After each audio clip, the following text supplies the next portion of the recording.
Papa Dudut.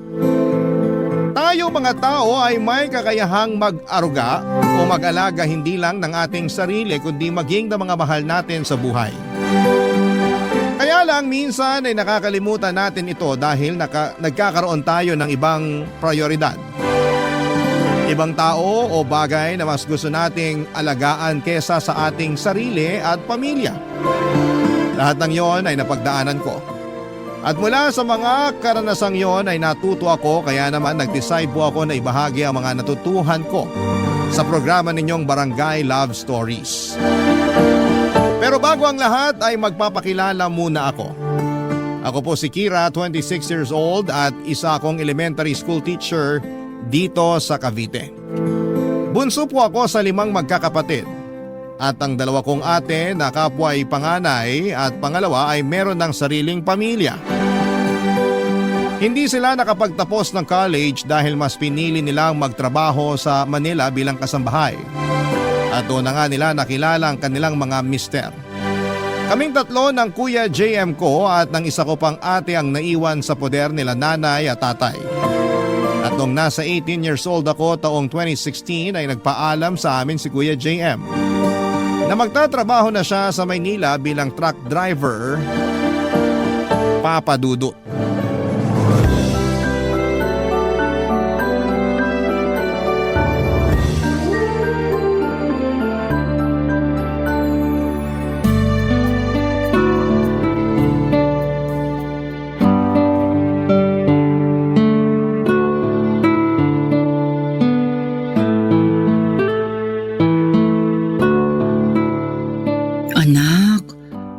Kasi kailangan doon ka pa sa Manila magtrabaho. Hindi ba pwedeng dito na lang sa atin? Pwede naman po, Nay. Pero mas maraming oportunidad sa Manila. Katulad nitong kumpanya kung saan pinasok ako ni Ninong. Mataas ang arawan nila doon kumpara dito sa atin. Saka may pabigas pa sila buwan-buwan. Malaking tulong yun sa pamilya natin. Pero hindi ko pa rin mapigilang mag-alala. Siyempre, hindi ka naman uwian. Tapos malayo ka pa sa amin ng tatay at mga kapatid mo. Malaki naman na po si Kuya, Nay. Kayang-kaya na po niya yung sarili niya. Oo nga. Buti pa si Kira, may tiwala sa akin. May tiwala naman ako sa'yo. Nagkakaganito lang ako kasi magulang ako. Balang araw kapag naging mga magulang din kayo, maiintindihan ninyo yung nararamdaman ko. Basta ako hindi muna ako mag-aanak. Bata pa kaya ako. Dapat lang, no? Pag-aaral mo at tupagin mo, Kira. Kaya nga ako magtatrabaho sa Manila kasi gusto ko makapagtapos ka ng kolehiyo. Hayaan mo anak, babantayan kong mabuti ang si Kira. Sasabihin ko sa'yo lahat ng ginagawa niya rito. Grabe naman po kayo, Nay. O bakit? Tama lang naman yun para alam ng Kuya JM mo kung saan napupunta yung perang kinikita niya. Hindi ko naman po sasayangin sa kung saan-saan ang pera ni Kuya. Huwag na po kayo mag-alala. Sabagay, tama rin naman si Kira. Kasi simula pa lang elementary, consistent honor student na siya. Kaya naniniwala ako na makakapagtapos siya ng college. Oo naman. Pangarap ko rin naman makapagtapos eh. Pangarap din ng buong pamilya yan. Kaya sana wag mong sayangin yung pagkakataon na binigay sa'yo. Kuya naman eh. Kung magsalita ka parang musmus pa rin na bata ang turing mo sa akin. Siyempre gets ko na yung sinasabi mo. Pangako, mag-aaral ako ng mabuti at magtatapos ng kolehiyo. Pangako yan ha. Oo nga. Pero JM, bibisita ka pa rin naman dito sa atin, di ba? Opo, kapag holiday po. Susubukan ko rin umuwi kapag rest day. Pero di po ako mangangako. Ha? Bakit naman? Sinabihan na kasi ako ni Ninong na hindi raw fix yung oras ng uwian naming mga driver. Lalo kung malayo yung pagdidelivera namin. Baka raw sobrang late na kami makauwi sa barracks. E di itulog na lang daw namin imbis na umalis pa. Sa bagay, nakakapagod nga yun. Huwag na kasi kayo masyadong clingy kay Kuya. Nandito naman kami ni Ate. Ano bang pinagsasasabi mong masyadong clingy dyan? Kung makaasta kayo, parang mawawalan kayo ng anak. Natural! Mapapalayo sa atin yung kuya mo. Oo nga po. Pero hindi naman kayo ganyan kaklingi sa 2 ate namin nung umalis at nagtrabaho sa Manila. Alam ko na. Siguro kasi paborito niyo talaga si Kuya JM. Ano bang pinagsasasabi mong bata ka? Totoo naman, di ba? Kasi siya lang yung nag-iisang lalaki sa aming magkakapatid. Kaya paborito niyo siya ni tatay. Si Kuya JM din ang pinakamasipag at matulungin. Buti naman at alam mong masipag at matulungin ang kuya mo. Kaya sana, pag alis niya, maging masipag at matulungin ka rin rito, lalo na sa bahay natin. Sakit niyo naman magsalita. Masipag at matulungin naman po ako Nauutusan naman ako. Oo nga, pero laging may kabuntot na reklamo. Kuya naman. Totoo naman, kaya huwag ka ng mga tuwiran. Tapos magtataka ka pa kung bakit malungkot ako na aalis ang kuya mo? Sabi ko nga po, hindi na. Basta, Nay, huwag na kayong masyadong malungkot. Kasi kaya ko naman ang sarili ko. Saka lagi akong tatawag kay Kira para kumustahin kayo. Huwag naman lagi. Kasi baka tulog ako nun. Sige ka, hindi ko masasagot yung tawag mo. Tingnan mo, wala pa nga, nagrereklamo ka na naman. Joke lang kuya. Basta ingat ka dun ha. Kami na bahala kina nanay at tatay.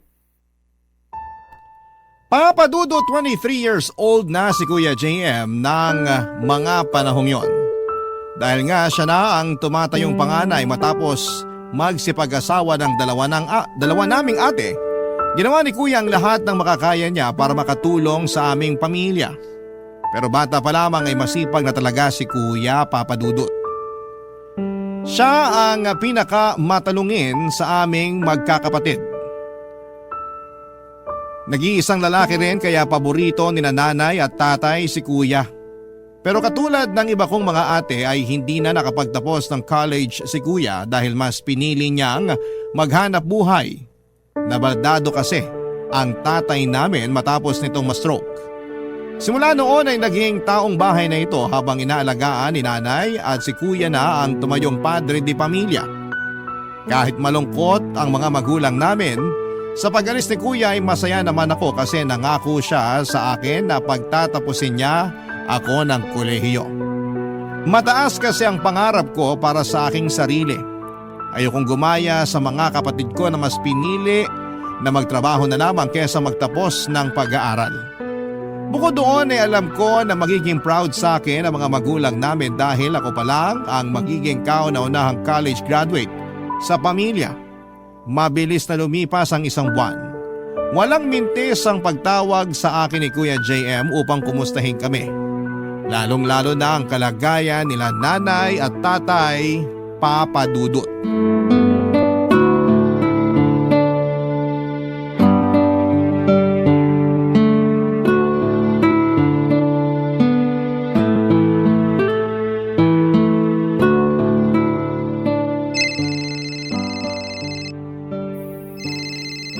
Sino pa kasi itong tumatawag?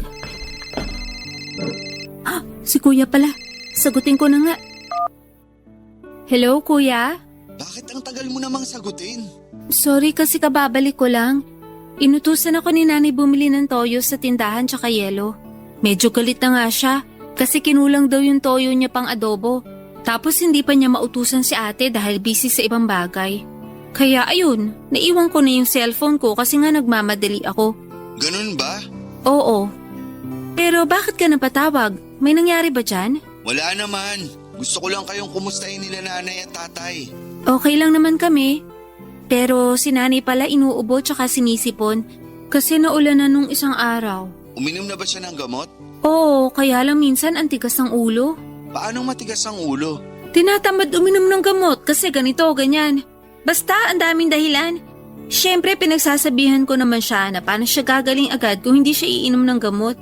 Pero nangangatwira na itutubig na lang daw. Kaya lang pati ba naman yun kinakatamaran? Kasi pag umiinom daw siya ng tubig, lagi naman siyang naiihi. Ano ba naman yan si nanay? Kasaway! Sinabi mo pa. Ikaw nga magsabi dun, kuya. Baka sakali makinig sa'yo. Kasi baka mapanot na ako kakaulit-ulit. Sige, pakausap ako kay nanay. Sige. Nay! Nay! Halika rito! Bakit ba sumisigaw ka, Kira? Nasa malapit lang naman ako. Huwag na po kayo ma-high blood. Sige kayo, baka sumakit batok nyo. Kung batukan kaya kita. Grabe naman po kayo. Bakit mo ba kasi ako tinatawag? Si kuya po nasa phone. Kausapin daw kayo. Ganun ba? Sana kanina mo pa sinabi. Akin na nga yung cellphone mo. Ito po. Hello, JM. Hello, Nay. Naku, buti naman napatawag ka, anak. Miss na kita eh. Miss na miss agad. Nung isang araw lang tumawag din si kuya. Mabuti pa, tignan mo muna yung ulam natin doon. Kumalambot na. Kesa naman yung sumasabat-sabat ka sa usapan namin ng kuya mo. Okay Saway na po. to. Kalma lang kayo. Baka ma-high blood kayo niyan. Paano ako kakalma? Ikaw ba naman ang araw-araw kasama sa bahay ang kapatid mong si Kira? Napakapalasagot at mahilig mga tuwiran. Ganun na ba ngayon ng mga kabataan? Hayaan niyo po at pagsasabihan ko para hindi na kayo laging nagagalit. Hindi naman ako laging galit.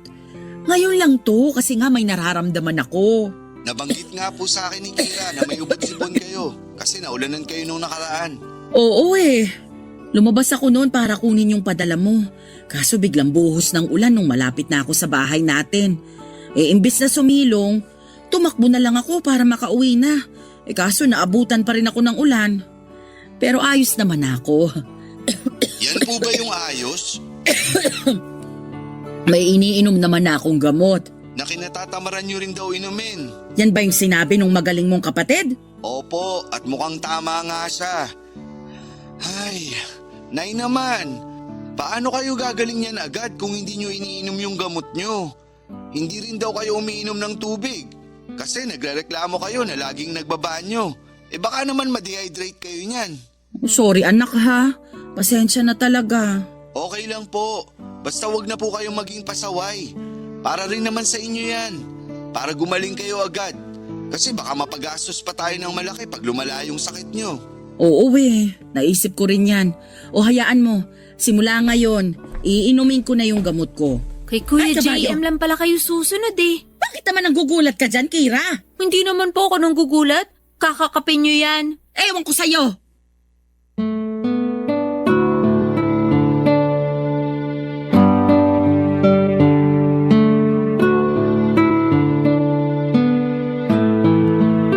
Papadudot may pagka-stricto si Kuya JM pero naiintindihan ko naman ang pinanggagalingan noon. Buti na lang talaga nakinig sa kanya si nanay noong pinagsabihan niya ito na inumin ng regular ang kanyang gamot. Pagkatapos mag-usap ni nanay at kuya, kinausap ulit niya ako. Kinumusta niya ang pag-aaral ko at pinagbili na ng kung ano-ano. Kasama na nga doon na huwag muna akong makipagrelasyon. Siguro kung ako rin naman ang nasa posisyon niya ay pagsasabihan ko rin ng nakababata kong kapatid na unahin ang pag-aaral bago ang pagbo-boyfriend dahil ayokong masayang ang perang pinangtutustos ko sa matrikula niya. Alam ko na concern lamang sa akin si kuya kaya kahit nakakainis na pinagsabihan niya ako ng tungkol sa bagay na matagal ko nang alam ay iniintindi ko na lamang. Lahat ng sweldo ng kuya ko ay pinapadala niya sa amin sa Cavite. Lalo na noong unang 5 buwan ng pagtatrabaho niya. Minsan papadudod ay wala na siyang tinitira para sa sarili niya pero pinagsasabihan ko siya na magtabi rin dahil pag nangailangan siya ay baka wala siyang madukot. Buti na lamang at nakinig sa akin si kuya, papadudot. Si nanay naman ay nakapagtabi ng puhunan mula sa mga sweldo ni kuya kaya nakapagsimula siya ng ihaw-ihaw na business. Ang perang kinikita noon ay nakakatulong sa pantustos sa baon ko at iba pang mga gastusin namin sa bahay. Masasabi ko na kahit mahirap lang ang pamilya namin ay masaya kami at kontento dahil nakakaraos kami sa pang-araw-araw. Barangay Love Stories. Barangay Love Stories. Papadudot mabilis na lumipas ang 4 na taon. Nakapagtapos na ako sa kursong education at noong nakapasa ako sa licensure examination. Upang maging ganap na teacher ay ganoon na lamang ang saya ng pamilya ko. Nakapagturo naman ako noon sa isang pampublikong paaralan kaso ay nagpandemic ng sumunod na taon kaya nahirapan talaga ako sa adjustment. Tapos ay kulang-kulang pa ang mga gamit ko tulad ng laptop, internet, saka printer. Kaya ang Kuya JM ko pa rin ang tumulong sa akin para makapagpundar ng mga gagamitin ko sa pagtuturo online habang naka-lockdown pa. Dahil din sa pandemic ay dumalang ang pag-uwi ng kuya sa bahay dahilan para ma-miss namin siya ng gusto nila nanay at tatay. Kaya nga pinagbutihan ko talaga ang pagtuturo kasi nahihiya na ako sa kuya ko. Graduate na ako at lahat-lahat pero siya pa rin ang pangunahing nagpapasok ng income sa pamilya namin. Lalo na noong pare-pareho kaming tinamaan ng COVID-19 virus ni nanay at isa ko pang ate. Nangako ako sa sarili ko na kapag nagamay ko na ang bagong sistema ng edukasyon, ng mga panahong yon ay makakabawi na ako sa lahat ng tulong at sakripisyo ng kuya ko sa amin. Mabilis na lumipas ang 3 taon, 2022 na. At dahil sa pagluwag ng protocol ay nakalabas na ang mga tao sa bahay nila at unti-unti nang bumalik ang lahat sa normal. Nagtatrabaho pa rin noon ang kuya sa Manila pero nakakabisita na naman sa amin sa Cavite. Lagi niyang sinasabi sa akin na proud siya sa narating ko sa buhay.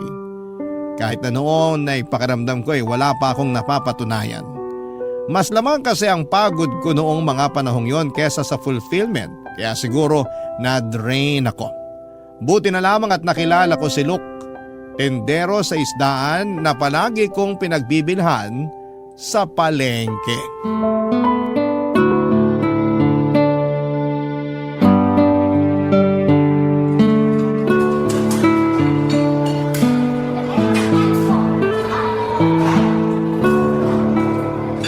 Itong burger para sa'yo, pati itong pineapple juice. Tapos, itong fries naman tsaka apple pie sa akin. Thank you. Napaka-gentleman mo talaga. Siyempre, ganun talaga pag mahal mo. Naks naman. Mabuti pa, kumain ka na. Mukhang pagod na pagod ka eh. Oo, pagod na pagod talaga ako. Grabe yung mga estudyante ko, sobrang hyper. Pero mahal ko yung mga yun ha. Alam ko na mahal mo mga estudyante mo. Nakikita ko na dedicated ka sa pagtuturo mo. Kaya nga, bilib na bilib ako sa'yo eh. Ikaw naman, huwag mo na akong bulahin. Hindi kita binubola no. Nagsasabi lang ako ng totoo. O sige na, sige na. Sa bagay, kahit yung unang beses pa lang kita nakilala, ganyan ka na. Anong ganito na ako? Yung mahilig magsabi ng kung ano-ano magagandang bagay sa akin. Kagaya nung lagi mong pagpapaalala na maganda ako. Kahit na mukha na talaga akong stress at pagod. Tapos yung sinasabi mong mahalaga ako, lalo kapag feeling down ako o malungkot lang. Ano pa ba? Basta marami. Sa totoo lang, dyan mo ko nakuha, kaya nga pumayag akong ligawan mo eh. Hindi lang naman kita basta gusto, Kire. Mahal kita. At kapag naging tayo, ikaw na mismo magsasawa sa kapapaalala ko sa'yo kung gaano kita kamahal. Promise, hindi ka mapapagod? Mapapagod saan? Namahalin ako kapag naging tayo. Ngayon nga na naniligaw pa lang ako sa'yo, hindi ko nararamdaman yun eh. Paano pa kaya pag naging tayo? Wala lang. Naisip ko lang. Kasi karamihan sa mga kakilala kong babae, pare-pareho yung naging karanasan nila sa mga boyfriend nila pagkatapos nilang sagutin. Yung bang nagbago raw bigla, nawala yung pagmamahal na todo-todo nung nanliligaw pa lang. Kaya ngayon pa lang, tinatanong na kita kung hindi ka mapapagod sa akin. Hindi naman lahat ng lalaki pare-pareho. Tsaka, ibahin mo ako sa mga boyfriend ng mga kakilala mo. May paninindigan ako at isang salita. Hinding-hindi ako mapapagod sa pagmamahal ko sa'yo. At pag naging tayo, lalo lang kitang mamahalin ng gusto. Ang totoo, mahal na rin kita, Luke. Talaga? Mahal mo na rin ako? Oo, kasi sa'yo ko lang naramdaman yung pag-aalaga na hindi ko akalain kailangan ko pala. Ha? Anong ibig mong sabihin? Masanay kasi ako na ako yung nag-aalaga, lalo na sa bahay namin. Hindi ba alam mo naman yung kondisyon ng tatay ko? Oo, nakwento mo sa akin na na-stroke siya. Oo, tapos matanda na rin ang nanay namin. At ako lang din ang kasakasama nila sa bahay. Ako lang yung inaasahan nila kahit na nagtatrabaho na rin ako. Kaya nga mas lalo mo ako napabilib eh. Kasi marami ka nang ginagawa sa eskwelahan, pag uwi mo, marami ka pang ginagawa sa inyo. Hindi na nga ganun karami simula nagturo ako. Noon kasi ako talaga yung naaasahan ni nanay na magpaligo kay tatay. Pero ngayon hindi ko na siya masyadong natutulungan. Ang hirap kayang paliguan ni tatay kasi mabigat. Kaya ginagawa ng nanay ko pag hindi niya na kaya, kasi mag-isa lang siya, pinupunasan na lang ng basang tuwalya. Tapos sa susunod na araw na lang namin paliliguan kahit napuyat at pagod din ako. Yung iba mong mga kapatid, wala bang plano na umuwi man lang para tulungan kayo sa pag-aalaga sa mga magulang nyo? Yung dalawang ate ko, may sariling pamilya na yun. Iba doon maliliit pa mga anak kaya hindi maiwan-iwan. Yung kuya ko naman, busy sa pagtatrabaho sa Manila. Siya na yung bumubuhay sa amin simula ng mabaldado si tatay. Kaya ang maitutulong ko na lang sa kanya, alagaan ang mga magulang namin. Kaya mas lalo mong deserve na mahalin at alagaan eh kasi Ilang taon din na ikaw yung nag-aalaga tapos di naman yun nasusuklian. Siguro kaya ako dumating sa buhay mo para maramdaman mo naman kung paano yung ikaw na yung inaalagaan.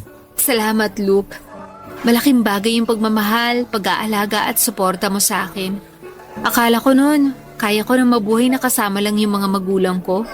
Iba pala kapag may katuwang sa buhay na nagpaparamdam sa akin ng pagmamahal at pag-aalaga. Kaya nga ano? Kaya nga sinasagot na kita. Pumapahig na ako maging girlfriend mo. Talaga? Talagang talaga. Wow! Girlfriend ko na yung babaeng mahal ko! Napakaswerte ko! Papadudot gwapo si Luke, artistahin ang mukha na kahawig ni Radson Flores ng Voltes 5, legacy ng GMA. Sikat na sikat siya sa hilera ng mga isdaan sa palengke namin, kaya ewan ko ba kung paanong nagkagusto siya sa katulad ko. Hindi naman sa minamalit ko ang sarili ko, masasabi ko namang may itsura ko.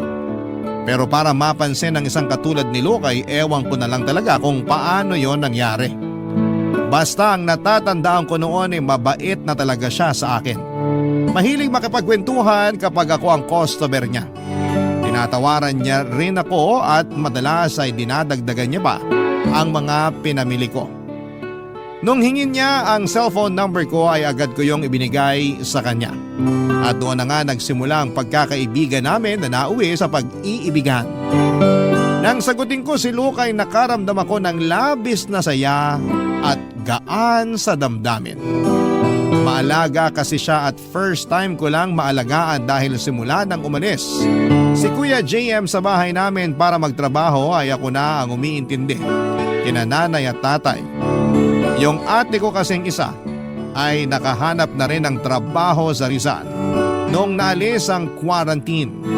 Hindi na rin naman buwabata ang mga magulang namin at kasabay ng pagtuturo ko ang responsibilidad na alagaan sila, papadudot. Bagay na hindi ko naman nirereklamo pero aminado akong nakakapagod din.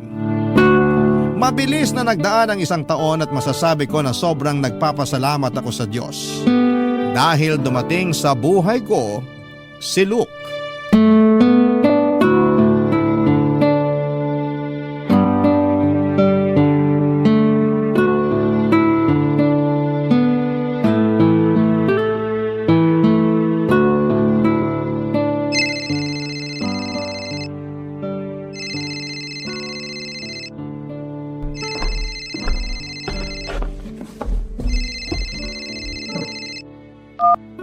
Hello? Hello, Kira. Bakit naman ang tagal mo sagutin? Kanina pa ako tumatawag sa'yo Pasensya ka na ha kasi busy ako kanina. Inasikaso ko si tatay kasi dumumi siya. Kailangan linisan agad baka mangamoy. Sigurado ka ba na yun talaga yung ginagawa mo? Oo naman. Bakit ba ganyan ka makapagtanong? Wala lang. Pakiramdam ko kasi busy ka sa ibang lalaki. Ginagawa mo lang dahilan yung tatay mo. Bukod sa tatay ko, sino namang lalaki ang tinutukoy mo? Yung bagong teacher sa school nyo na umaali-aligid sa'yo. Ha? Sinong bagong teacher? Teka, paano mo nalaman na may bagong teacher nga sa school namin? Nakalimutan mo yata na estudyante mo yung anak ng kumpare ko. O ngayon, naikwento nung bata sa tatay niya na may bagong araw teacher na lalaki sa inyo na madalas umaali-aligid sa'yo. Akala mo yata hindi makakarating sa akin yung mga nangyayari dun no? Sandali. Bago mo ako pagbintangan ng ganyan, pakinggan mo muna ako, okay? Unang-una, hindi siya umaaligid sa akin. Natural, magkasama kami sa trabaho, kaya nakikita kami na magkasama rin. Pero walang mali siya yun, no? At panghuli, wala kaming ginagawang masama para paghinalaan mo ko ng ganyan. Ay, oo na. Pasensya na, hindi ko mapigilan Nagsiselos ako.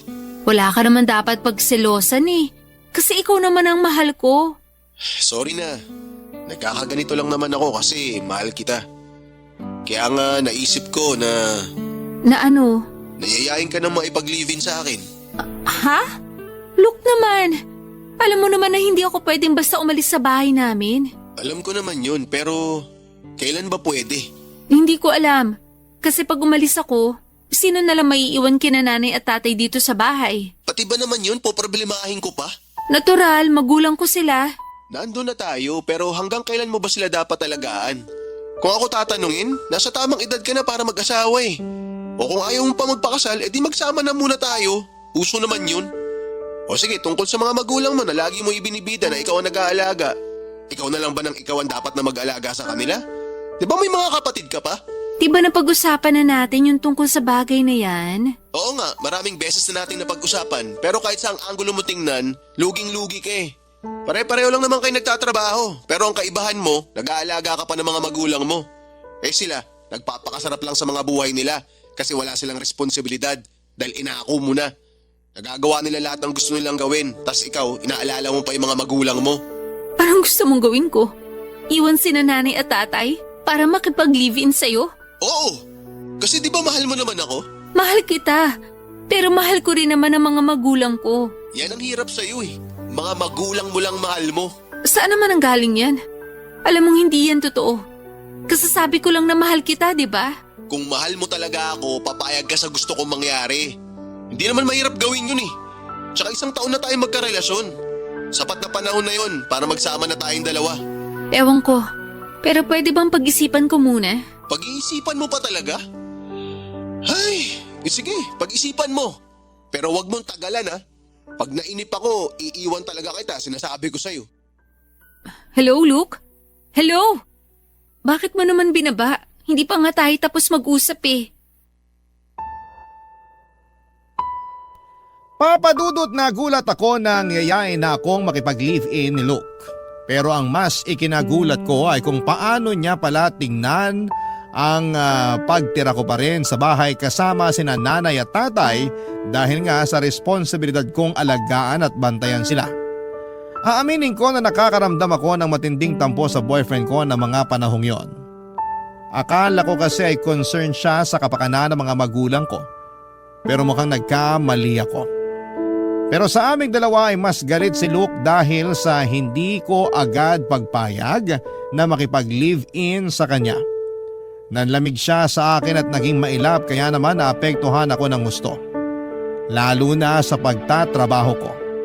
Madalas papadudot ay balisa ako, lutang at naiiyak na lamang sa kalagitnaan ng klase ko. Mahal na mahal ko kasi si Luke at ayokong masira ang relasyon namin.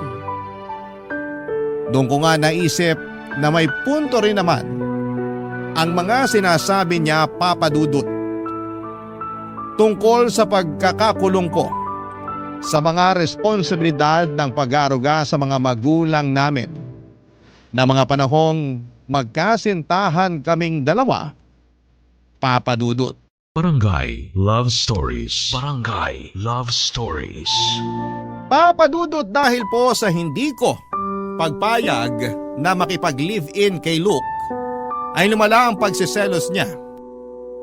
Dahilan para dumalas ang pag-aaway namin.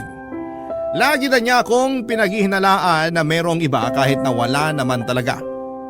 Naging mas malamig pa siya sa akin kaya't natakot ako ng gusto na baka mambabae siya o maghanap ng iba. Dahil sa nangyayari sa relasyon namin ay nagka-anxiety ako, papadudot. Ayoko mawala sa akin si Luke kasi mahal na mahal ko siya. Naapektuhan na rin ang problemang yon sa aming relasyon ang kalusugan ko. Nawalan ako ng ganang kumain at hindi ko na maramdaman ang excitement na pumasok sa eskwelahan para magturo. Kaya nga natambakan ako ng maraming trabaho dahil parang lalo akong nawindang dahil sa mga pangyayaring yon at mapagod. At dahil sa mga pangyayaring yon ay doon ko napansin ng nanay ko ang pinagdaraanan ko. Kaya namang pinilit niya akong sabihin sa kanya ang lahat-lahat, papadudot.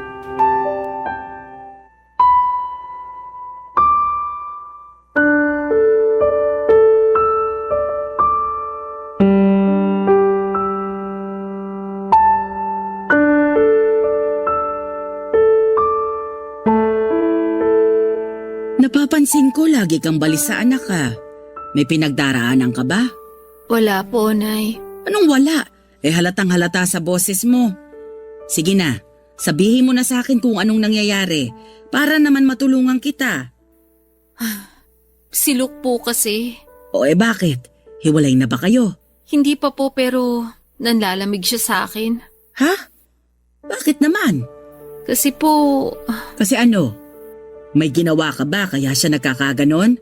meron po. Huwag mong sabihin ng lalaki ka, Kira. Nay naman syempre hindi po.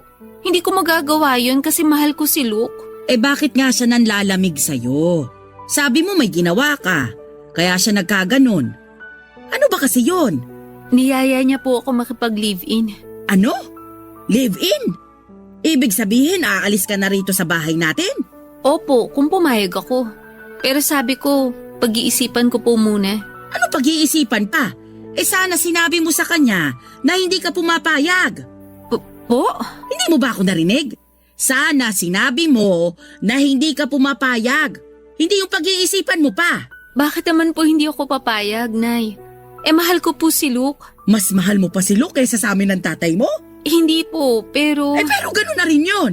Kung makikipag-live-in ka na sa boyfriend mo, paano na lang kami ng tatay mo? Sinong katulong ko sa pag-aalaga sa kanya? Sige nga. Alam mo namang matanda na rin ako. Kung minsan nga alagain na rin ako tapos aalis ka pa. Naisip ko naman po yun, pero tama naman si Luke na kailan ako pwedeng umalis sa pamamahay natin para naman unahin ang sarili ko. Hanggang kailan ko po kayo aalagaan ni tatay? Hindi lang naman ako yung anak nyo. Paano naman po ko? Paano naman po yung buhay na gusto ko? Sinasabi mo bang perwisyo kami ng tatay mo sa'yo? Hindi naman po sa ganun. Hindi raw. Pero yun ang pinaparamdam mo sa amin ng tatay mo. Sana po maintindihan niyo yung punto ko. Mahal ko po si Luke at nasa tamang edad na kami para magsama. Hindi ko naman kayo pinipigilang magsama. Pero wag muna ngayon. Bakit po? Para lalo niyo ako makulong sa responsibilidad ng pag-aaruga sa inyo ni tatay? Napakawalang utang na loob mo. Kung makapagsalita ka, akala mo hindi mo kami magulang ah. Sa totoo lang, pagod na po akong alagaan kayo ni tatay. Pagod na ako sa pagtatrabaho. Pagod na ako sa buhay ko. Buti pa sina kuya at yung ibang mga ate ko, nagagawa nila kung anong gusto nila. Pero paano naman ako? Parang hindi naman po kasi patas. Ilang taong ko na rin kayo inaalagaan ni tatay. At kahit na ngayon na may sarili na akong trabaho, inaalagaan ko pa rin kayo kahit napapagod na ako. Tapos akala ko susuportahan niyo ako sa gusto ko mangyari sa relasyon namin ni Luke. Yun pala, kayo pa yung mangunguna na pagbawalan akong gawin yung bagay na gusto ko. Umalis ka! Sige, gawin mo na ang gusto mo. Total, masamang anak ka naman eh. Makasarili. Akala mo may mararating ka sa ugali mong yan? Sisiguraduhin kong makakarating sa Kuya JM mo yung sinabi mo sa akin. Tignan natin kung hindi magalit sa iyo yung kuya mo. Papadudot aminado akong nagulat ako sa naging reaksyon ni nanay matapos kong sabihin sa kanya ang pinagdaraanan ko. Pati na rin ang plano kong pagkonsidera na makipag-live-in kay Luke. Nasa tamang edad na rin kasi kami ng mga panahong yon. Buong akala ko ay susuportahan niya ang desisyon ko sakaling sabihin kong gusto ko nang makipag-live-in at pakisamahan sa isang bubong ang boyfriend ko.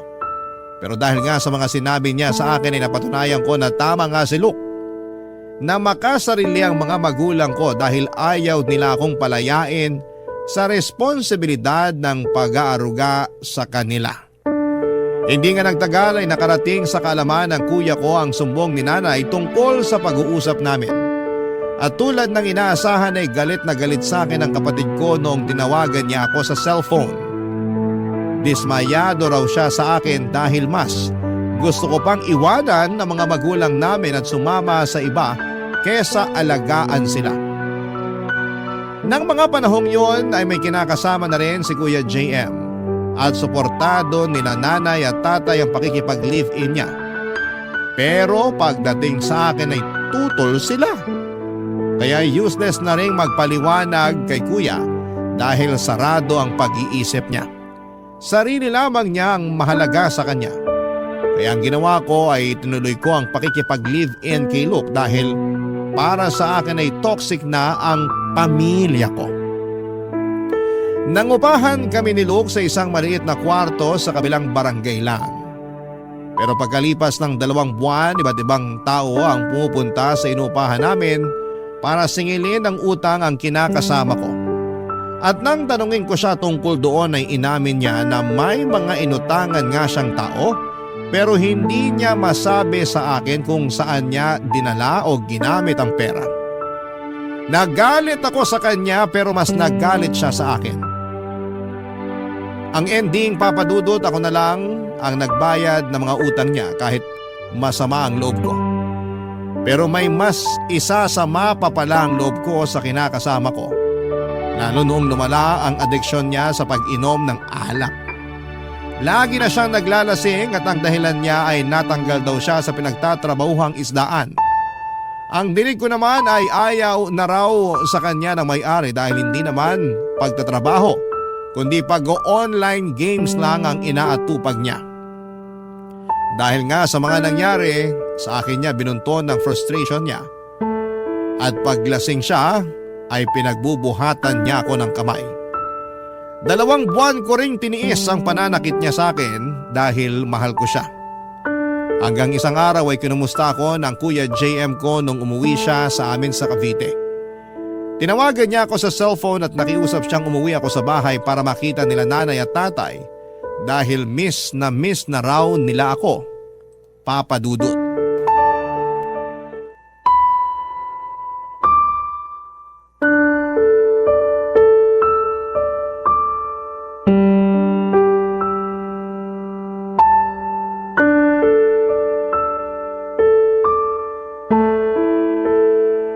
Anak, ano bang nangyayari sa'yo?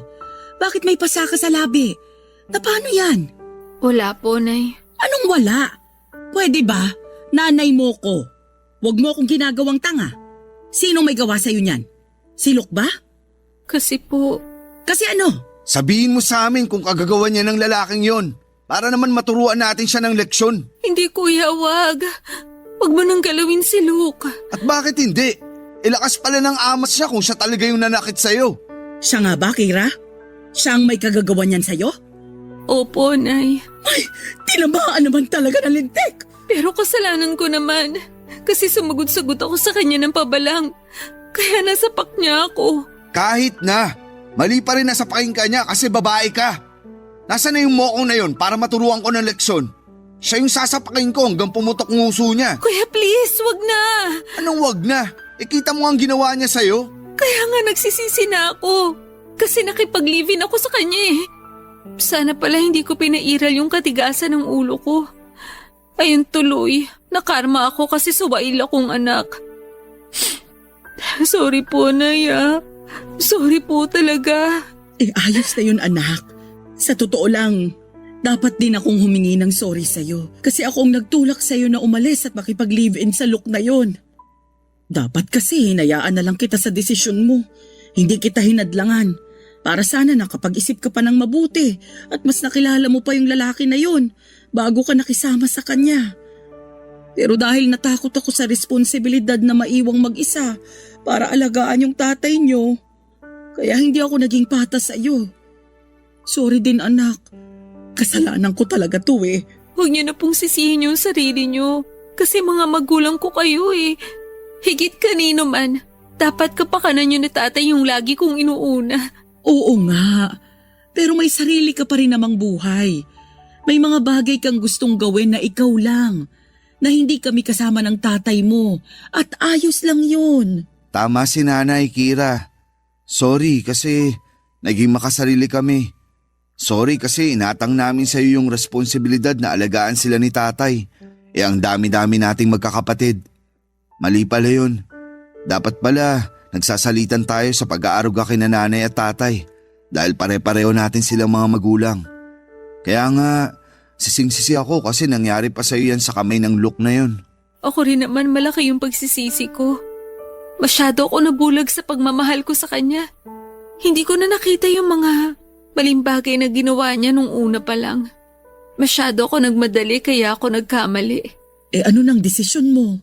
Hihiwalayan ko na po si Luke.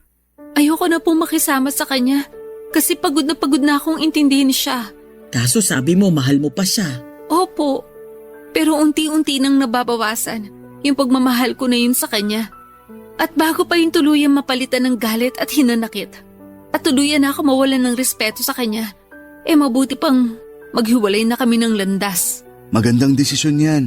Basta, tandaan mo na nandito lang kami nila nanay at tatay sa tabi mo. Ano man ang maging desisyon mo. Salamat, kuya.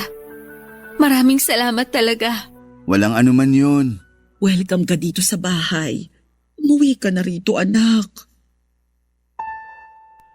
Papadudot, yun na nga ang hudyat para tuluyan akong makipaghiwalay kay Luke at umuwi sa bahay namin para makasama sina nanay at tatay. At kahit na gustong-gustong kasuhan ni Kuya JM ang ex-boyfriend ko dahil sa pananakit sa akin, ako na lamang ang tumanggi dahil ayoko na ng gulo. Ang huling balita ko kay Luke ay nahulog siya sa manhole noong minsang bumaha sa barangay namin at nabalian ng buto sa binti. Sa kasalukuyan ay masaya ako habang kasama sina nanay at tatay sa aming bahay. Lumipat na rin pala sa Cavite sina Kuya JM at ang misis niya matapos nilang ikasal last month, kaya naman mas malapit na sila sa amin. Lagi rin silang nasa bahay tuwing linggo para makipagbanding kina nanay at tatay at makinig sa barangay love stories. Yung iba ko namang mga kapatid ay dumadalaw na rin sa amin, kaya masasabi ko na naging mas maligaya ang aming pamilya. Kung tatanungin ninyo naman kung kumusta na ang puso ko, masasabi ko na nasa daan pa rin ako ng paghilom. Takot pa kasi akong pumasok muli sa panibagong relasyon matapos ang pinagdaanan ko kay Luke. Pero hindi ko naman tuluyang sinasarado ang puso ko na balang araw ay makikilala ko rin ang lalaking magmamahal at mag-aalaga sa akin. Sa ngayon, Papa Dudut, ay inabala ko muna ang sarili ko sa pagtuturo. Hanggang dito na lamang po ang sulat ko at maraming salamat sakaling mapili po ninyong i-ere sa Barangay Love Stories ang kwento ko at sana'y kinapulutan po ito ng aral at inspirasyon ng mga kabarangay natin. God bless and more power sa inyong istasyon. Ang inyong forever kapuso at ka-barangay, Kira. Dear Papa Dudut, mahirap magtiwala lalo na kung naranasan mo ng maloko ng paulit-ulit. Ang mas mahirap pa rito ay hindi mo alam kung sino-sino ang mga taong dapat mong pagkatiwalaan. Ako po si Amber, 25 years old at sales lady sa isang butik sa kilalang mall dito sa Parañaque. Lumaki naman ako sa maayos at kumpletong pamilya. Ang nanay at tatay ko na siguro ang isa sa mga pinakamasipag na taong nakilala ko. Sila ang inspirasyon ko kung bakit patuloy ako sa pagsusumikap sa buhay. Sila ang dahilan kung bakit taus-puso kong tinatanggap ang mga tao sa paligid ko dahil inakala ko noon na ang mundo ay katulad nila. Mabait at hindi marunong man lamang. Pero sa pagtanda ko ay napagtanto kong hindi pala ganon kasimple ang mundong ginagalawan natin, Papa Dudut. Nagkalat sa paligid ang mga taong mapagsamantala at manloloko. At isa nga ako sa mga naging biktima. Mula sa pagiging mapagtiwala ay nagsimula akong magkaroon ng trust issues sa mga tao simula nang paulit-ulit akong niloko ng mga taong pinagkatiwalaan ko. 19 years old lamang ako noong unang umibig ang puso ko. Na-inlove ako, Papa Dudut, sa isang 29 years old na engineer kung saan kalaunan ay nalaman ko na meron na pala itong sariling pamilya. Ang sumunod namang boyfriend ko ay noong 22 years old ako. Magkapareho lamang kami ng edad pero hindi rin nagtagal ang pagsasama namin dahil nahuli ko siya na marami palang ibang kausap na babae sa Facebook. Ang huling boyfriend ko naman ay nabuntis nito ang kapitbahay nila na ex-girlfriend pala niya. 3 beses akong umibig. 3 beses din akong niloko at sinaktan. Kaya naman simula noon, Papa Dudut, ay naging maingat na ako sa mga lalaking kinikilala ko. Mahirap buuin ang sarili lalo na kung kung ibinigay sa mga lalaking inakala kong aalagaan ako ang pagkatao ko. Kaya Kaya naman noong muli akong nakakilala ng bagong lalaki sa buhay ko na si Jude, nag-aalangan man ay sumubok pa rin ako. Pero sa pagkakataong yon, ay dala ko na ang mga aral na natutunan ko mula sa mga nauna kong relasyon. Papa Dudut.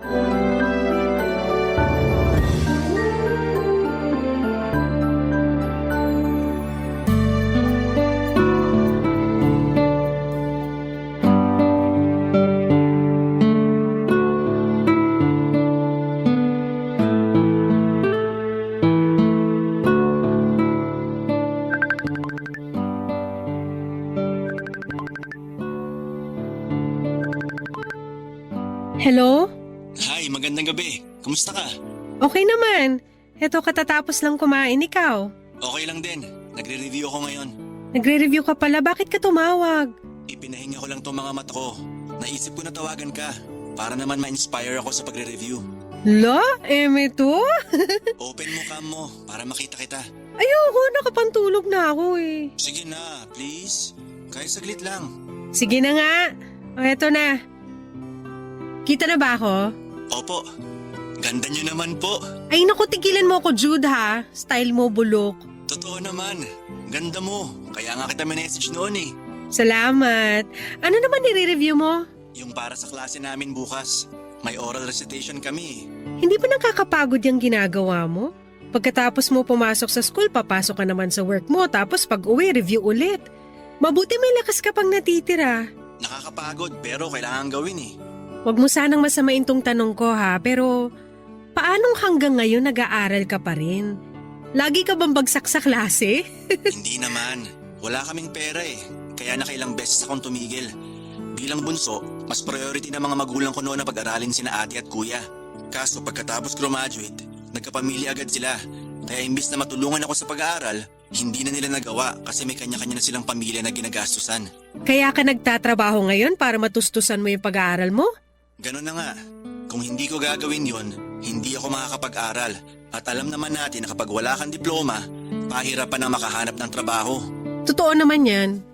Pero grabe ang pagod mo nun. Nasanay na lang din yung katawan ko. Parang automatic na nga eh, na paglabas ng school, diretso agad sa trabaho. Pagka uwi, maliligo, kakain, magre-review, matutulog. Pero syempre ngayon, nagbago na yung routine ko. Paanong nagbago? Syempre, bago matulog, kailangan makausap muna kita para masarap tulog ko. Bebe time kumbaga. Baby time ka dyan. Hindi pa nga tayo magjowa, ikaw talaga. Pero malapit na naman, di ba? Ewan ko. Depende. Depende naman saan. Depende kung sasagutin ba kita o hindi. Ano bang kailangan kong gawin para makuha ko na yung matamis mong oo? Secret! Ayaw pa sabihin. Baka naman paasahin mo lang ako ha. Bakit? Ayaw mo na? Pagod ka naman ligaw? Pwede ka naman nang tumigil kung pagod ka na. Hindi. Siyempre hindi. Hindi nga ako napapagod na maghapon nag-aaral at nagtatrabaho eh. Siyempre hindi rin ako mapapagod sa'yo. Liligawan kita hanggang sa mapasagot kita. Tignan nga natin kung hanggang saan ka tatagal. Strong to. Mukha lang ako mahina tingnan. Pero determinado akong tao. Sus! Sinasabi mo lang yan kasi nanliligaw ka. Alam mo, hindi mo naman kailangan magpakapagod para mapasagot ako eh. Magpakatotoo ka lang. Huwag mo kong gawing priority mo kasi may mas mahalaga ka pang goal sa buhay kaysa sa akin. Nasa panahon na lang yan kung babagay ba talaga tayo o hindi. Ano bang klaseng boyfriend yung hinahanap mo? Isang ugali lang naman yung gusto ko sa isang lalaki. At yun yung kapag loyal siya. Diyan nagsisimula ang lahat eh. Kapag loyal ang boyfriend, masaya ang girlfriend. Kapag loyal ang tao, walang problema, walang gulo. Kapag loyal ang partner mo, may peace of mind ka. Yun lang ang kailangan mong patunayan sa akin. Yun lang ba? Madali lang naman pala eh. Loyal naman ako kaya huwag kang mag-alala. Nasa tamang tao ka na. Ewan ko sa'yo, mag-review ka na nga dyan. Baka ako pa masisi kapag bumagsak ka sa recitation niyo bukas. Matutulog na rin ako. Oh sige, good night. Sleep well. Salamat. Ikaw din, huwag masyado magpupuyat. Wala bang I love you dyan? Ay, tigilan mo ako. Mag-review ka na dyan. Okay, sige. Bye-bye na. Bye! Sa Facebook ko lang nakilala si Jude Papadudut. Nagsimula ang lahat noong nag-reply siya sa isa sa mga stories ko. Hindi kami close at hindi ko siya kilala noong mga panahong yon. Pero napansin ko na matagal na pala kaming friends sa Facebook. Nung i-check ko ang profile niya ay may itsura naman siya. Payat siya na matangkad at ang buhok nito ay katulad sa mga sikat na hairstyle ngayon na mahaba at may hati sa gitna na halos natatakpan na ang kanyang mga mata. Nireplyan ko siya at doon ay nagsimula ang kulitan namin sa social media. Sinimulan akong ligawan ni Jude at hindi ko siya pinagbawalang manligaw. Pero inunahan ko na siya at sinabihan na hindi ako nagpapadalos-dalos pagdating sa pag-ibig. Gusto kong patunayan muna ng lalaki ang sincerity niya bago ko siya sagutin at yun na nga ang ginawa ni Jude sa mga sumunod na buwan. Naging magkaibigan kami habang nililigawan niya ako at ayos lang naman daw sa kanya yon. Sa pamamagitan noon ay mas lalo ko pang nakilala ang binata. Mahiyaing tao si Jude at masyado siyang seryoso sa buhay. Pero kapag kaming dalawa lang ang magkasama, ay lumalabas ang pagiging makulit nito at palakwento. May ugali kasi si Jude na kailangang makaklose muna niya ang isang tao bago siya maging open sa ugali niya. Kabaliktaran nito kapag kausap lamang siya sa chat. Kapag online ay napakakulit niyang tao at hindi siya nauubusan ng pag-uusapan. Hindi nga naglaon ay naging magaan din ang loob ko kay Jude hanggang sa unti-unti ko ring ibinigay ang buong tiwala ko sa kanya. Matapos nga ang ilang buwang panliligaw ay sinagot ko na siya at opisyal ko siyang naging boyfriend, Papa Dudut.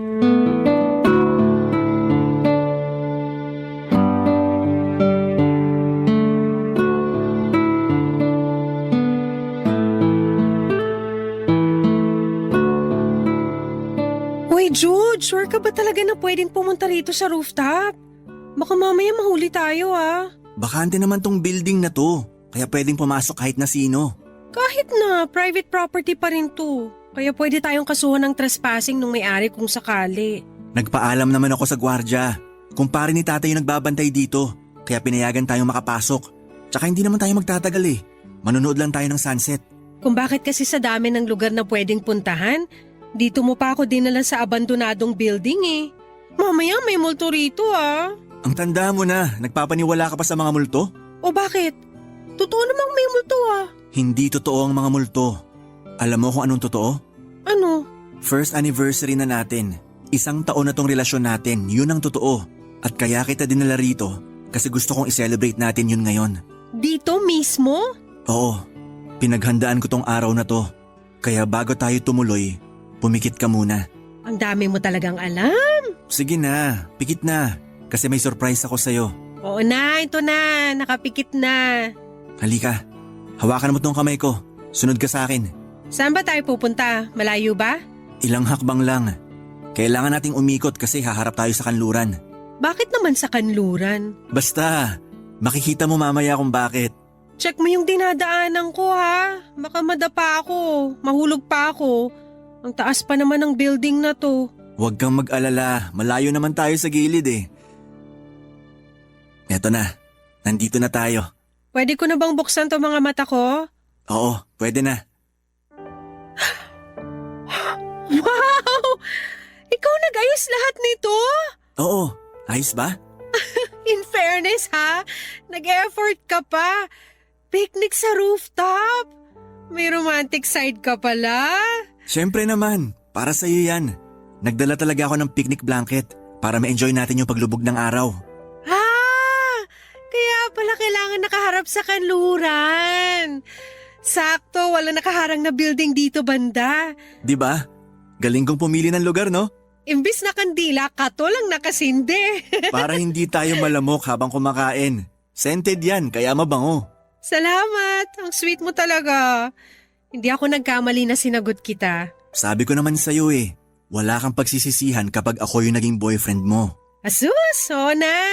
Halika na, umupo na tayo. May binili akong pizza at soft drinks. Dapat pala nagdala rin ako ng pagkain para may share naman ako kahit papano. Di mo kasi sinabi na magde-date pala tayo ngayon. Nakasuot pa naman din ako ng uniforme galing trabaho. Hinahabol ko kasi yung sunset eh. Ako nga naka-school uniform pa eh. Traffic na kasi kanina. Kaya dumiretso na ako sa trabaho mo para masundo kita. Sayang kung hindi natin maaabutan yung sunset. Sa bagay, hindi na natin kailangan magbihis kasi dalawa lang naman tayong nandito. Ang importante ngayon, magkasama tayo nagse-celebrate. Totoo naman. Salamat, Jude. First time ko lang makaranas ng ganito. Para sa'yo, gagawin ko ang lahat. Mapasaya lang kita. Promise, gagawin ko rin ang lahat para maibalik sa'yo lahat ng efforts na ginagawa mo sa akin. Ikaw pa lang, solve na ako eh. Ay naku, napakabulero mo talaga. Kumain na nga tayo bago pa lumamig tong pizzang dala mo. Kanina pa yan eh, kaya baka malamig na yan ngayon. Eh di kain tayo ng malamig na pizza. Papadudod si Jude yung best example ng taong tinatawag nila ngayong nonchalant. Kung hindi mo siya tatanungin ay hindi niya sasabihin sa'yo kung ano ang nararamdaman niya. Hindi rin siya mahilig lumabas at karaniwan ay sa bahay, eskwela, trabaho lang siya namamalagi. Wala siyang bisyo dahil ayon sa kanya ay wala naman daw siyang sapat na yaman para gumastos sa mga bagay na magsasayang lang ng pera. Proud ako sa kanya dahil sobrang focus siya sa mga priority niya sa buhay at yon ay ang makapagtapos ng pag-aaral at makatulong sa kanyang pamilya. Wala akong problema kay Jude pero may isang bagay akong kinakabahala para sa kanya at yon ay ang paglapit ng tukso sa kanya. May itsura si Jude at malakas ang datingan nito dahil sa pagiging tahimik at misteryoso niya. Hindi na ako magtataka pa kung marami mang babae ang nagpaparamdam sa kanya, lalo na sa school nila. Sa katunayan ay nakwento sa akin ni Jude na may isang kaklase siyang siniship sa kanya. Very vocal daw kasi yung babae at hindi na sekreto sa buong klase nila na nagkakagusto ito sa boyfriend ko. Kilig na kilig daw yung babae tuwing tinutokso sila sa klase kahit na hindi naman siya pinapatulan ni Jude. Aaminin ko na nakaramdam ako ng selos. Medyo na-threat ako sa isiping may babaeng nagkakagusto sa boyfriend ko lalo na at hindi ko naman siya mabantayan araw-araw. Ganon pa man papadudod ay lagi naman akong ina-assure ni Jude na biruan lamang ang mga nangyayari sa eskwelahan nila at never siyang magkakagusto sa kaklase niyang yon.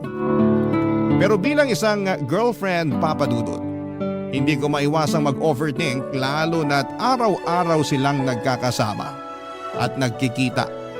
Doon na po ako nagsimulang magkaroon ng trust issues sa nobyo ko ng mga panahong yon, papadudod. Barangay Love Stories. Barangay Love Stories. Papadudod para sa isang babaeng ilang beses nang niloko ng mga kalalakihan. Mahirap kalabanin ang isipang mahilig mag-overthink. Simula nung nalaman ko ang tungkol sa babaeng nagkakagusto kay Jude ay lagi na ako nag-iisip ng masama sa boyfriend ko. Kapag mabagal siyang mag-reply ay napapaisip ako kung may iba ba siyang kachat o baka ayaw na ba niya akong kausap kaya hindi siya nagre-reply. Hindi rin ako makatulog sa gabi dahil laging tumatakbo sa isipan ko kung ano ang ginagawa ni Jude after naming mag-usap sa cellphone. Kung natutulog na ba siya kaagad o baka naman may iba pa siyang katawagan. Lagi ko noong tinetest si Jude at hinuhuli kung may ibang babae ba siyang kinakausap. Dumating nga noon sa puntong gumawa pa ako ng fake account at gumagamit pa ako ng peking pangalan at picture ng magandang babae para i-chat siya. Nagpanggap ako na interesado ako sa kanya at nilandi ko siya online gamit ang peking Facebook. Sakalang napanatag ang loob ko nung hindi kinagat ni Jude ang sinet up ko para sa kanya. Ikinawento pa nga niya sa akin na may babae raw na nagchat-chat sa kanya sa Facebook kahit na alam kong ako naman yon at ibang pangalan lamang ang ginamit ko. Napatunayan ko noong time na yon na loyal nga sa akin si Jude. Agad ko ring dinilit yung Facebook na ginamit ko para sa kanya at saka bumawi sa boyfriend ko. Papadudot, may isang araw noon na kinailangan ko magstay or kailangan magstay ni Jude ng late sa eskwelahan nila dahil may research silang tinatapos. Naisip ko na puntahan siya sa eskwelahan nila pagkatapos ng trabaho ko. Sinamahan ko siya sa research na ginawa niya at para na rin mabakuran ko siya at makita ng mga kaklase niyang meron siyang girlfriend. After noon ay lumabas kami at inilibre ko siya ng dinner, Papa Dudut.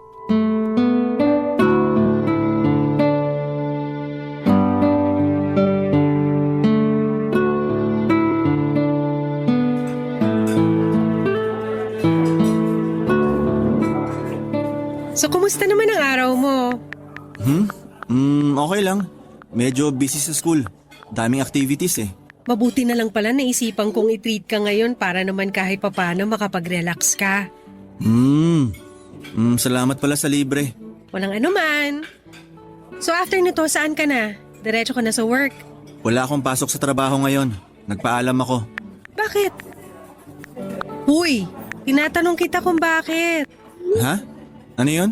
Ang sabi ko, bakit hindi ka papasok sa trabaho mo ngayon? Nag-request ako ng off sa boss ko ngayong araw kasi marami akong requirements na kailangan tapusin. Ganun ba? Requirements ba talaga yung kailangan mong tapusin?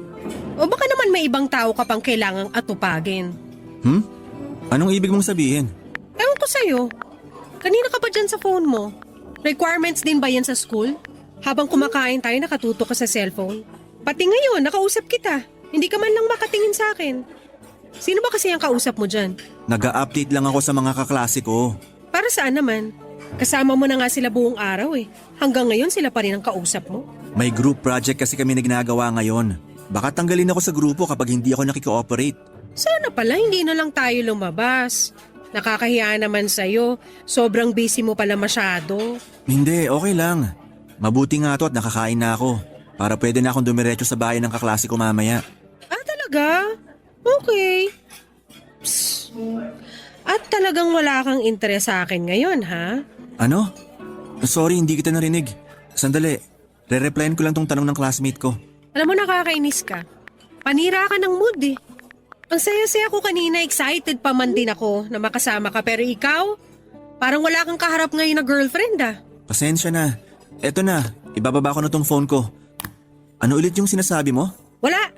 Umuwi na lang tayo. Teka, hindi pa ako tapos kumain eh. Ayan kasi, cellphone ka ng cellphone. Dapat kung magkasama tayo, walang gamitan ng phone. Kanina pa ako tapos kumain tapos ikaw hindi ka pa nangangalahati sa kinakain mo. Sorry na.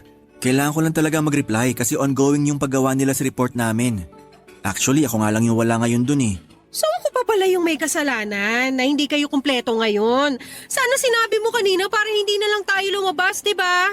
Hindi naman sa ganon. Nagpaalam naman ako sa kanila. May ilang tanong lang sila tungkol sa parte na nakatoka sa akin. Fina-finalize na kasi nila yung report namin.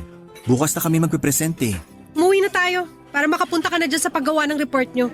Baka mamaya ako pa sisihin ng mga kaklase mo. Ubusin ko lang to. Sayang yung pagkain eh. Bahala ka dyan, uuwi na ako. Amber, teka lang. Nagtatampo ka na naman ba? Eh sino namang hindi maiinis? Nag-effort pa ako na sunduin ka sa school nyo para lang makasama kita ngayon tapos ganito gagawin mo sa akin? Sorry na. Babawi ako sa susunod. Kahit wag na. Uuwi na lang ako. Sandali, ihatid na kita. Hindi wag na. Doon ka na sa mga kaklase mo. Amber naman eh. Amber, sandali lang. Sanay na po si Jude sa pagiging moody ko kaya naman kahit galit ay hindi siya naiinis. Never niyang sinabayan ang galit ko at tuwing tinotoyo ako ay hinahayaan lamang niya akong maglabas ng sama ng loob ko. At pagkatapos noon ay saka niya ako susuyuin. Alam niyang overthinker ako kaya naman ginagawa niya ang best niyang umiwas sa mga bagay na maaaring ikasira ng utak ko. Palagi rin niya akong sinasabihan na hindi siya magloloko na never siyang tutulad sa mga naging ex ko. Sa mga pagkakataong ganoon ay napapanatag ako ng ilang araw pero after that ay babalik ulit ang pagdududa na nararamdaman ko. Sa mga sumunod pang buwan, papadudot ay mas lalong lumala ang pag-overthink ko. Isa nga sa mga dahilan nito ay palagi kasi akong nakakapanood ng cheating videos sa isang online video app. Marami akong nababasang experiences ng mga kababaihan at kung paano sila niloloko ng mga boyfriend nila. Sa panahon ngayon ay marami na raw modernong paraan ng pag-cheat at yon ang nagtitrigger sa anxiety na nararamdaman ko. Inilista ko ang mga iba't ibang cheating style na napapanood ko online at sinubukan ko itong i-check kay Jude kung ginagawa ba niya ang mga ito. Una, sa contact list daw ng isang cheater ay may mga phone numbers na nakasave na aakalain mong hindi importanteng tao. Kunwari pangalan ito ng tropa nilang lalaki o contact number ng isang kainan. Pero ang totoo ay phone number pala yon ng babae nila. Pag-check ko sa contact list ni Jude ay wala pa sa 10 numero ang nakasave doon at lahat ng nandun ay pawang number ng kamag-anak niya. Ang sunod ko namang chinek ay ang inbox niya sa ibang apps tulad ng email at mga shopping applications. Minsan, doon daw nag-uusap ang mga manloloko at so far ay walang ganong ginawa si Jude. Pero isang application sa phone niya ang hindi nakaligtas mula sa akin. Ang sabi kasi online, kapag may app na ganon ng isang lalaki ay red flag na raw para sa lalaki. At nagulat ako nang nakita kong may ganong klaseng application nga si Jude sa cellphone niya papadudot.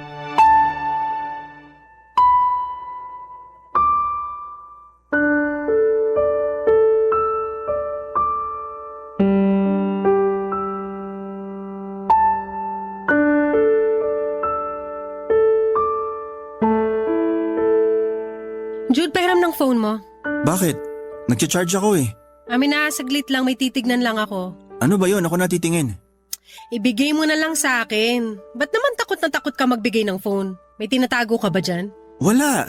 Ano namang itatago ko sa'yo? Oh, ayan. Ano ba kasing titingnan mo? Basta, anong password mo? Yung dati pa ba? Nagpalit ako ng password. 6699 na yung bago. Bakit ka naman nagpalit? Wala lang. 6, Lagi naman ako nagpapalit ng mga password ko eh. Ano ba kasi hinahanap mo sa cellphone ko? Ba't ka ba tanong ng tanong? Kung wala ka namang tinatago, chill ka lang dyan. Si Amber naman parang ewan eh. I-check mo na naman ba kung may kausap akong ibang babae?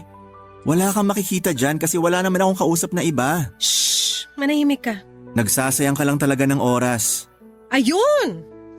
So tama nga yung napanood ko online. Ano yun? Ano namang napanood mo? May app ka rin pala na ganito? Alin, patingin? Ayan.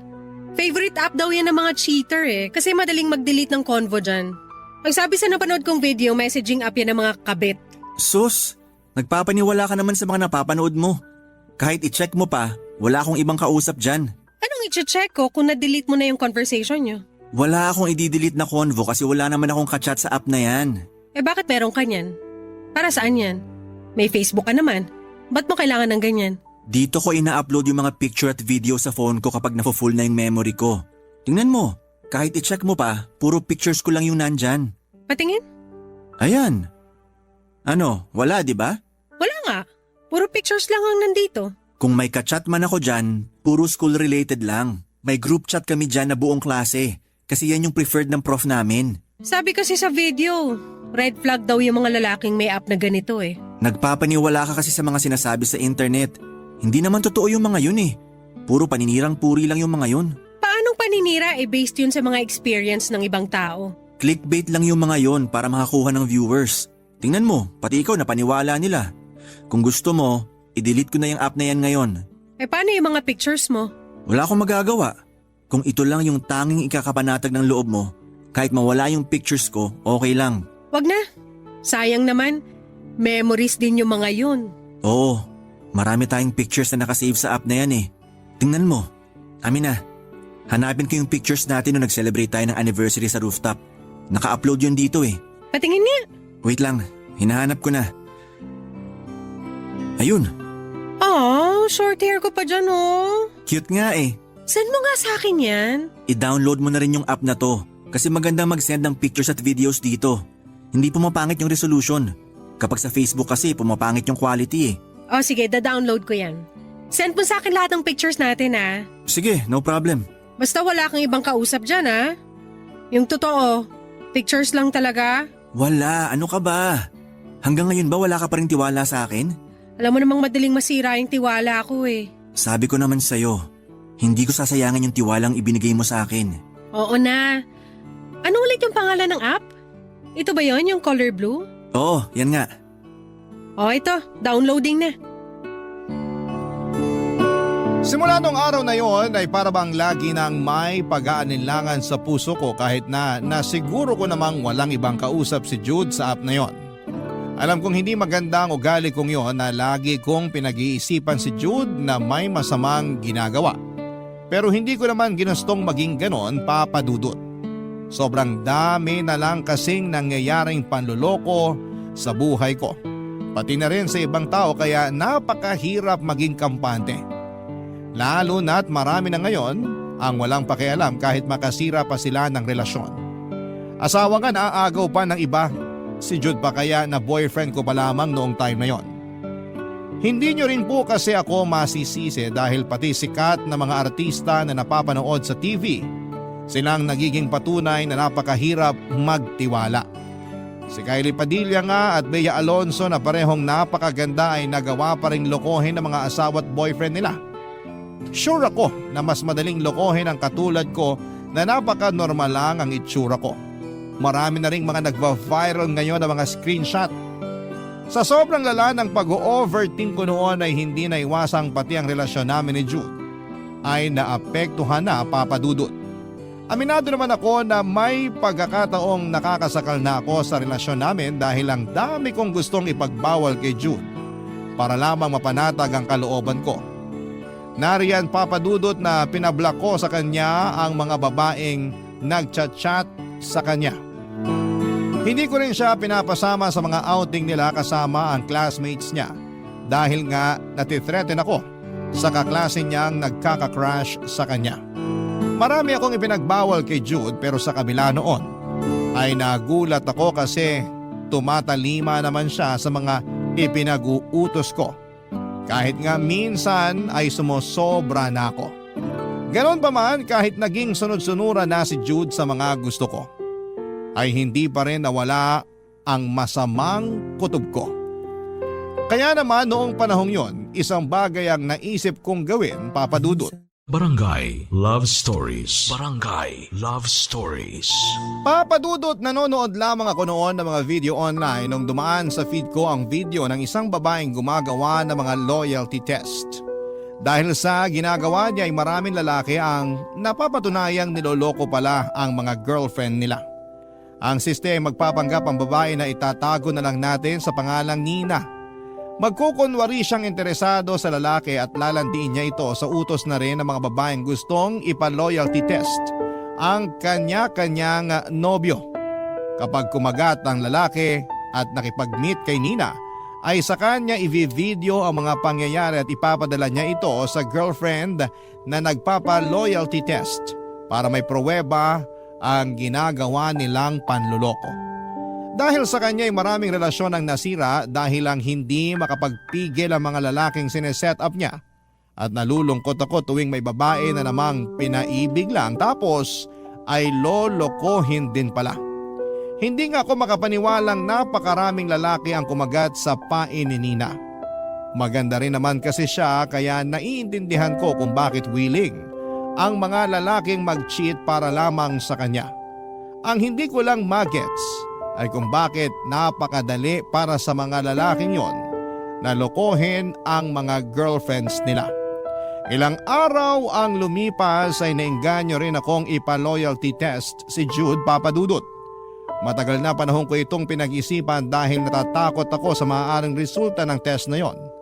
Pero dahil desidido kong malaman kung totoo nga bang loyal sa akin ang boyfriend ko, ay kinontak ko si Nina para magpatulong sa kanya.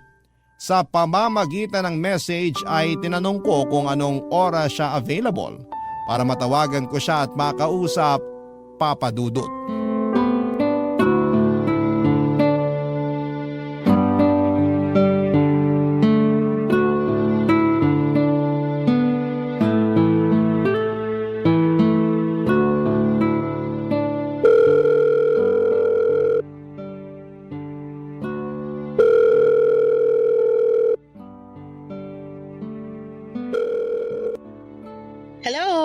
Hello, magandang gabi, Nina. Ako si Amber. Ako yung nag-message sa'yo kaninang umaga. Oo. ikaw yung nagtatanong tungkol sa loyalty test na ginagawa ko, diba? Oo, ako nga yun. Napanood ko kasi yung mga video mo, pati na rin yung mga nahuhuli mong cheater. Mas lalong lumala tuloy yung pag-overthink ko dahil sa mga napapanood ko. Gusto mo rin bang magpa-loyalty test? Kung pwede sana, may bayad ba siya? Wala, libre to. Wow, talaga? Oo, gusto ko lang talaga makatulong sa mga kapwa ko babae kasi naranasan ko na rin maloko eh.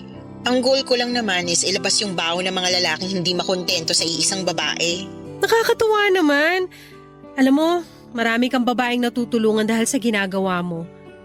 Pero wala bang catch? Wala bang kapalitong pagtulong mo sa akin? Wala naman, pero kung papayag ka, after ng loyalty test na gagawin natin, ipopost ko sana online yung result whether successful man o hindi para na rin sa mga fans ko.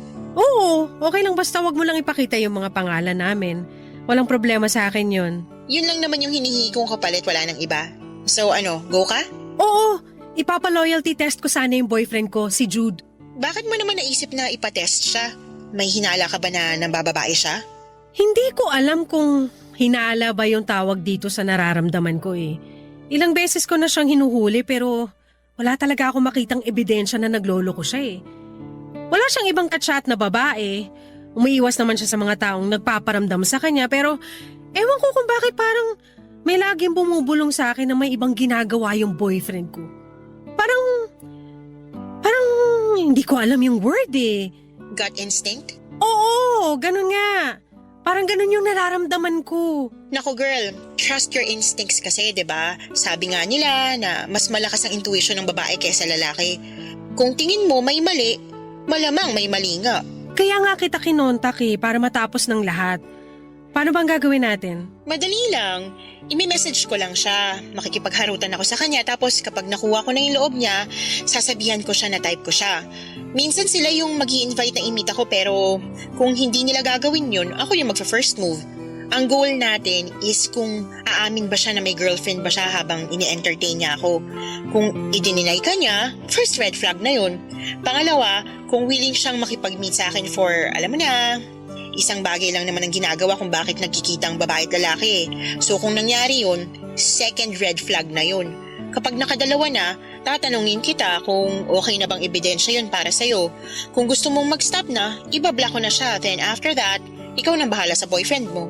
So, chat-chat lang tapos meet. Oo, gano'n na nga yung mangyayari. Okay lang ba sa'yo yun? Okay lang. Kailan ka magsisimula?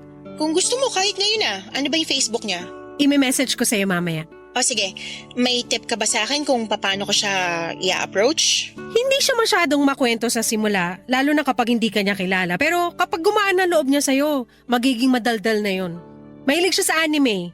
Kunin mo kuliti niya sa pamamagitan nun. Sakto, marami akong knowledge tungkol sa anime. Otaku rin ako eh. Easy na lang to para sa akin. Okay, sige. Ikaw nang bahala. Kinakabahan ka ba? Medyo. Baka kasi hindi maganda yung kalabasan ng loyalty test na to eh. Natatakot ako na baka masaktan ulit tong puso ko. Huwag kang matakot. Kung hindi siya kumagat sa pain, di maganda. Pero kung naisip niya magloko, good riddance siya, girl. Mas maganda yung mas maaga mong malaman. Balitaan mo na lang ako kung ganon. Alright, I got you, girl. Huwag kang mag-alala. Agad na ginawa ni Nina ang trabaho niya. Gamit ang personal account niya sa Facebook ay nag-message siya kay Jude. Hindi raw pinansin ni Jude ang unang chat nito at natuwa ako dahil mukhang hindi talaga siya interesado kay Nina. Pero 3 araw ang lumipas, nagulat ako noong nag-update sa akin si Nina. Nag-reply na raw si Jude sa chat niya. Lumubog ang puso ko noong nabasa ko ang chat sa akin ni Nina. Ang kwento niya sa akin ay busy daw sa school si Jude kaya siya late nag-reply. Isinet niya sa akin ang lahat ng screenshot ng usapan nila ni Jude at mas lalong sumakit ang dibdib ko. Noong nakita kong umabot ang usapan nila hanggang madaling araw. Noong gabing nag-uusap sila ni Nina ay nakapag-usap pa kami ni Jude sa tawag. Maaga siya nagpaalam dahil matutulog na raw siya pero hindi pala totoo yon. Dahil after naming mag-usap ay si Nina naman pala ang sunod niyang kinausap. Casual topics lang naman ang naging usapan nila ni Nina. Hindi mo ito maiisipan ng mali siya dahil parang getting to know ang nangyari sa pagitan nila. Tinanong ako ni Nina kung gusto ko pa bang ituloy ang plano namin. Umuo ako, Papa Dudut, kahit na medyo nasasaktan na ako ng mga time na yon. Ang sunod na tinanong ni Nina ay kung may girlfriend na ba si Jude. Inamin ito na may girlfriend na nga siya. Nagkunwari si Nina na gusto niyang landiin si Jude kahit na may girlfriend na ito, Papa Dudut, pero hindi na raw nag-reply sa kanya si Jude. Sa halip ay blinak na siya or hindi na sila nakapag-usap pa. Nakahinga ako dahil naging successful ang ginawa naming loyalty test ni Nina. Dahil doon ay napatunayan kong loyal nga sa akin si Jude. Pinasalamatan ko si Nina at bilang kapalit ay ipinost naman niya sa account niya ang isa na namang successful loyalty test na ginawa niya. After that ay hindi na ulit kami nag-usap pa ni Nina. Dumaan ng ilang linggo at panatag na ako sa relasyon namin ni Jude. Pinagkatiwalaan ko na siya at lahat ng pagdududa at pag-aalinlangan sa puso ko ay inalis ko na. Ganon pala ang feeling kapag buong buo ang tiwalang ibinibigay mo sa boyfriend mo. Kaso nga lang, habang pauwi na ako sa trabaho noon ay isang kaibigan ang nag-message sa akin. Nakita raw niya si Jude sa food court ng isang mall na may kasamang babae. Kinabahan ako sa nabasa ko at agad kong pinuntahan ng mall na tinutukoy ng kaibigan ko. Nagpunta ako sa food court at doon ay nakita ko nga si Jude na may kasamang babae. Walang iba kundi si Nina. Naggalit ako at nanlumo sa nakita ko. Gusto ko na sana silang sugurin that time, Papa Dudut, pero may mas maganda ako naisip na gawin.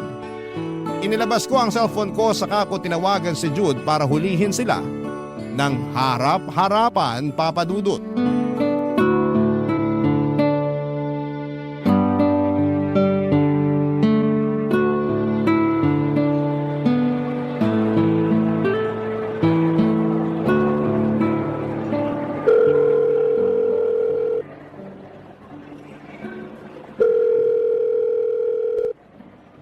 Hello, Amber? Napatawag ka. Busy ka ba? Labas tayo? Pasensya na. Nandito pa ako sa school ngayon eh. May tinatapos pa ako. School? Pero bakit parang ang ingay naman dyan? May event kasi rito kaya medyo maingay. Maraming tao. Sorry talaga, busy lang. Bawi na lang ako sa sunod. Ganun ba? Sayang naman. Gusto ko sanang kumain ngayon eh. May gusto akong puntahan na food court sa mall. Ganun ba? Bukas na lang kung gusto mo. Hindi, okay lang. Ako na lang pupunta. Actually, naglalakad na ako ngayon papunta sa food court na sinasabi ko. Nasa labas ka? Saan banda? Dito lang. Malalaman mo kung saan in 3, 2, 1. Hello? Amber? Hello? Pinatay ko na yung tawag. Amber? Ba't pa tayo mag-uusap sa cellphone kung pwede naman tayong mag-usap ng personal, di ba? Anong ginagawa mo rito? Ako yung tinatanong mo kung ano yung ginagawa ko rito? Hindi ba dapat ikaw yung tinatanong ko niyan? Akala ko ba nasa school ka? Busy ka, di ba? Sa bagay, totoo nga naman. Busy ka sa ibang babae. Hi, Nina! Amber, Nagkakamali ka ng iniisip. Magpapaliwanag ako. Hindi eh. Tama yung iniisip ko. Huwag mo na subukang lumusot pa kasi huling-huli na kita. Susubukan mo pa akong utuin eh. Kaibigan ko lang si Nina. Nagkakilala kami sa Facebook. Nagpapasama lang siya sa akin kasi Tama na. Huwag ka namang paliwanag pa. kailangan ko magpaliwanag para hindi mo ma-misinterpret yung nangyayari. Wala ka na ipapaliwanag, Jude. ako yung magpapaliwanag. Totoo yung sinabi ni Jude, walang mali siya tong pagkikita namin. Nagpasama lang talaga ako sa kanya kasi... Isa ka pa. Ano to? Loyalty test extended version? Di ba nga binla ka na ni Jude? Hindi pa dapat wala na kayong contact kasi yun yung usapan. Na after ng loyalty test, wala nang communication. Yun lang ang trabaho mo, Nina. I-check mo lang kung gaano ka-loyal yung boyfriend ko sa akin. Hindi mo trabahong agawin siya sa akin. Loyalty test? Anong loyalty test? Teka, magkakilala kayo? Paano nangyari yun? Kinausap ako ni Amber na i-message ka, nalandiin ka kasi gusto niyang ipa-loyalty test ka sa akin. Ano? Totoo ba yun, Amber? Nagdududa siya sa loyalty mo sa relasyon niyo kaya kinunsyaba niya ako. Huwag ka mag-alala, nakapasa ka naman sa test dahil blinak mo ko eh. Pero after ilang araw, in-unblock mo ako saka ka nag-message ulit sa akin. Nag-usap tayo ng ilang araw tapos nagpasama akong kumain sa labas kasi wala akong kasama at pumayag ka. Yun ang nangyari, Amber. Bakit? Wala ka bang ibang kaibigan na pwedeng sumama sa'yo? Kailangan sa boyfriend ko talaga? Sa bagay, kung ganyang ahas, wala talaga mananatiling kaibigan sa'yo. Sandali lang. Sinet up niyo ako? Anong trip to, Amber? Oo, sinatap kita kasi hindi ako mapanatag. Ang mali ko, nagtiwala ako sa babaeng Makaterin pala. Ano bang tingin mo sa akin, Amber? Bakit ba hirap na hirap kang pagkatiwalaan ako? Ikaw pa talaga yung may ganang magalit sa akin. Sinubukan kong pagkatiwalaan ka, Jude. Ginagawa ko naman yung best ko pero hindi ko alam kung bakit laging may bumubulong sa isip ko na wag masyadong magtiwala. Ngayon alam ko na kung bakit. Totoo nga yung mga nararamdaman ko. Ito na mismo. Ginawa mo na yung ikinakatakot ko. At ikaw naman, Nina, ganito na ba ang bagong style ng mga ahas? Kunwari gumagawa ng loyalty test, tapos kapag naghiwalay yung magjowa, ikaw sasalo sa boyfriend nila? Grabe ah! High-tech na rin pala ngayon, pati pa nga agaw. Amber, hindi ganun yun. Wala naman... Sa'yo na si Jude kung gusto mo. Amber! Sa ginawa mong pagsisinungaling, never nang babalik yung tiwala ko sa'yo. Araw-araw na ako mag-iisip ng masama at hindi magiging healthy yon para sa akin. Kung nagawa mo magsinungaling sa akin ngayon, magagawa mo pa ulit yon sa mga susunod na araw. Kaya mas mabuti pang itigil na lang natin to para hindi mo nang kailangan magsinungaling. Maganda nga kasi hindi ko na rin kailangan mag-overthink. Amber naman! Balik na kayo sa ginagawa nyo. Good luck sa inyong dalawa. Amber, sandali lang! Hindi ako mapagbigay ng second chances, Papa Dudut. Kapag niloko ako ng isang tao ay wala ng rason-rason at nakikipaghiwalay agad ako. At ganoon na nga ang ginawa ko kay Jude. Nakipaghiwalay ako sa kanya matapos niya akong lokohin. Totoo yata na sa panahon ngayon ay mahirap nang makahanap ng forever. Iilan na lang ang lalaki mapagkakatiwalaan at kapag nakahanap ka na ng ganong klase ng lalaki ay daig mo pa ang tumama sa loto. Dahil sa galit ay sinubukan ko rin gumawa ng video para ilabas ang baho ni Nina pero nakablock ako sa lahat ng mga accounts niya. Ilang ulit ako nagpost para sana ibunyag ang ginawa nitong panloloko pero sa kasamaang palad ay hindi man lang nag-viral ang ginawa kong video at iilan lang ang nakapanood nito. Nakakainis lang dahil alam kong may kasalanan din ako sa mga nangyari. Hindi ako nagtiwala kay Jude at yon ang dahilan kung bakit nagawa niyang magloko. Ako mismo ang naglapit ng temptasyon sa boyfriend ko. Pero kahit na ganoon ay hindi pa rin yung rason para magloko siya. Sa huli ay nasa kanya pa rin kung gugustuhin niyang mag-cheat at yun na nga ang ginawa niya, Papa Dudut. Mas pinili niya ang mag-cheat. Kinalimutan ko na lang ang nangyari at nasaktan man ako pero katulad ng dati nagpatuloy pa rin ako sa buhay. Dahil wala naman ako, Papa Dudut, na ibang magagawa kundi ang sumabay sa ikot ng mundo. Wala na akong nasagapang balita kung nagpatuloy ang relasyon ni Jude at Nina dahil binura ko na kaagad ang mga ala-ala ko sa kanilang dalawa para mabawasan ang sakit na nararamdaman ko. Sa ngayon ay naghihil pa rin ako sa mga nangyari sa akin, Papa Dudut. Ang tanging hiling ko na lamang ngayon ay sana'y balang araw ay dumating na ang taong magiging tapat at seryoso sa puso ko. Ito po ang kwento ko at maraming salamat, Papa Dudut, and God bless. Ang inyong kapuso at kabarangay forever, Amber.